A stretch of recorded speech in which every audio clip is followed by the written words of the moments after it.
آیت میں اللہ تعالیٰ نے خطاب کیا ہے کہ انسان کی تخلیق کو، انسان کی پیدائش کو، کس طرح یہ انسان پیدا ہوا، تاکہ انسان خود اپنے بارے میں غور کرے.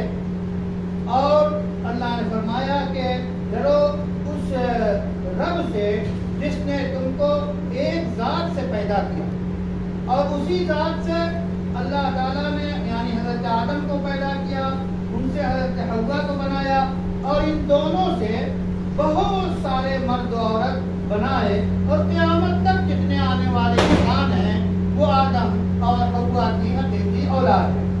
تو اس انسانیت کو اللہ تعالیٰ یاد دلا رہے ہیں کہ تمہیں کیسے پیدا کیا. ایک جان سے اللہ نے ایک جوڑے سے تم کو پیدا کیا. تو ڈرو، یعنی اللہ کی قدرت کتنی عظیم ہے، اس کی عظمت کس قدر عظیم ہے، کس قدر وہ قادر ہے جو تم کو پیدا کر، وہ تمہارا رب ہے، تمہارا پالنہار ہے. تو اس سے ڈرو اور اس کا پاس و لحاظ رکھو. اور مزید اللہ تعالیٰ نے فرمایا کہ اللہ سے ڈرو جس کا تم اپنے رشتے ناطے میں حوالے دیتے ہو، یعنی اللہ کا حوالہ دیتے ہو، اللہ کے نام کا حوالہ دیتے ہو. تساءلون به والارحام، کہ اللہ کے وہ نام کو استعمال کرتے ہو اور حوالہ دیتے ہو، اور ایک دوسرے رشتوں کو کا خیال کرنے کے لیے ڈراتے ہو اللہ تعالیٰ سے. اور اللہ تعالیٰ ہمیشہ نگہبان ہے. دوسری آیت میں فرمایا گیا کہ اے لوگو، اے ایمان والو، تقوی اختیار کرو جیسا کہ تقوی کا حق ہے، اور ہمیشہ پوری زندگی میں تقوی پہ چلتے رہو یہاں تک کہ تمہاری موت آئے. موت تک تقوی کے مطابق زندگی گزارنی ضروری ہے. اسی طرح اللہ نے فرمایا کہ اے لوگو اللہ سے ڈرو اور وقولوا قولا سدیدا، اور سچی پکی نپی تلی بات کو. یہ اللہ تعالیٰ نے اس موقع پر نکاح کے خطبے میں یہ تقوی کی یاد دہانی، اور دوسری اہم ترین بات یاد دہانی کہ پکی بات کہو. سب سے پکی بات لا الہ الا اللہ، اور لا الہ الا اللہ کے مطابق ساری باتیں سچی. سچ ہمیشہ نجات دیتا ہے، جھوٹ ہمیشہ ہلاک کرتا ہے. اس موقع پر جب دو اجنبی دل اللہ کے نام پہ جڑنے جا رہے ہیں تو یہ یاد دلایا جا رہا ہے کہ اللہ سے ڈرنا. بسم اللہ الرحمن الرحیم. یہ تقریب سعید مبارک تقریب ہے، خوشی کا موقع ہے، نکاح ہوا چاہتا ہے.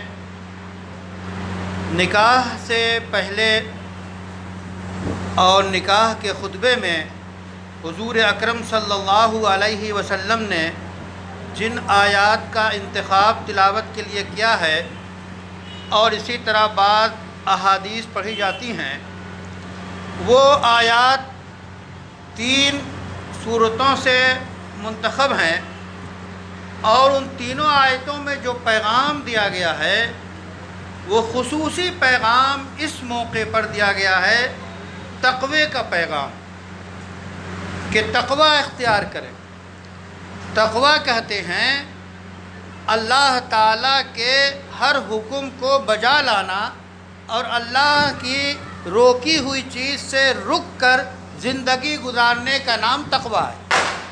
تقوی کے معنی آتے ہیں بچنے کے، یعنی حرام سے بچیے، غلط کاموں سے بچیے، اور جو شریعت نے حکم دیا ہے اس کو اللہ کو حاضر و ناظر جانتے ہوئے اس کو انجام دیجئے. یہ ہے تقوی کا خلاصہ. پہلی آیت میں اللہ تعالیٰ نے خطاب کیا ہے کہ انسان کی تخلیق کو، انسان کی پیدائش کو، کس طرح یہ انسان پیدا ہوا، تاکہ انسان خود اپنے بارے میں غور کرے. اور اللہ نے فرمایا کہ ڈرو اس رب سے جس نے تم کو ایک ذات سے پیدا کیا، اور اسی ذات سے اللہ تعالیٰ نے یعنی حضرت آدم کو پیدا کیا، ان سے حضرت حوا کو بنایا، اور ان دونوں سے بہت سارے مرد و عورت بنائے، اور قیامت تک جتنے آنے والے انسان ہیں وہ آدم اور حوا کی حقیقی اولاد ہیں. تو اس انسانیت کو اللہ تعالیٰ یاد دلا رہے ہیں کہ تمہیں کیسے پیدا کیا۔ ایک جان سے اللہ نے ایک جوڑے سے تم کو پیدا کیا، تو ڈرو، یعنی اللہ کی قدرت کتنی عظیم ہے، اس کی عظمت کس قدر عظیم ہے، کس قدر وہ قادر ہے جو تم کو پیدا کرے، وہ تمہارا رب ہے، تمہارا پالنہار ہے، تو اس سے ڈرو اور اس کا پاس و لحاظ رکھو۔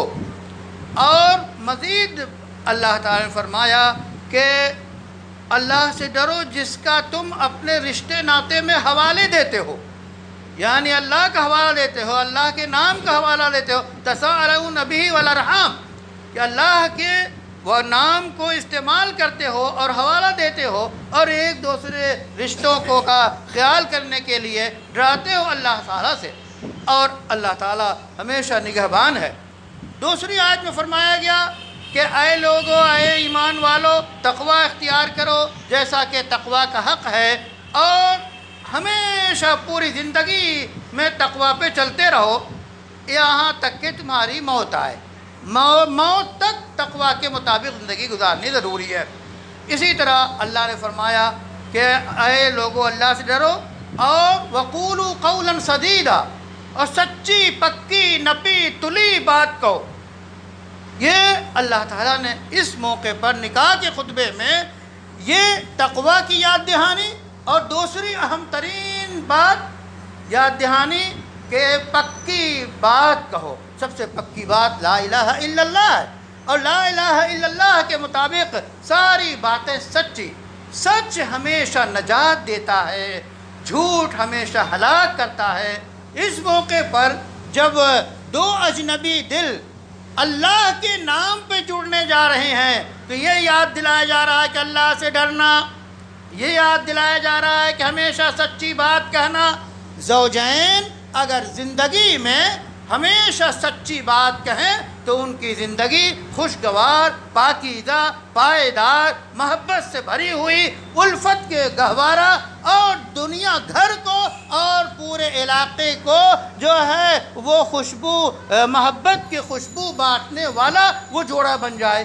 تو سچی بات کہنا، اس سچ بولنا، یہ ایک ایسی تعلیم ہے کہ زوجین کو پوری زندگی گزارنے کے لیے سارے حقوق کی ادائیگی کی یہ بنیاد ہے۔ اور ظاہر ہے کہ آج کا نوجوان، چاہے وہ بچہ ہو یا بچی، حالات سے واقف ہے، وہ دونوں کے حقوق کو پہچانتا ہے، اسلامی لٹریچر اس کو پڑھنا چاہیے، اور یہ بنیاد فراہم کر دی گئی اس آیت مبارکہ میں کہ سچی بات ہمیشہ کہنا۔ تو اس کے ساتھ ساتھ یہ خطبے کا گویا خلاصہ ہے۔ اب وہ خطبہ سنیے جو اس موقع پہ عام طور پہ پڑھا جاتا ہے۔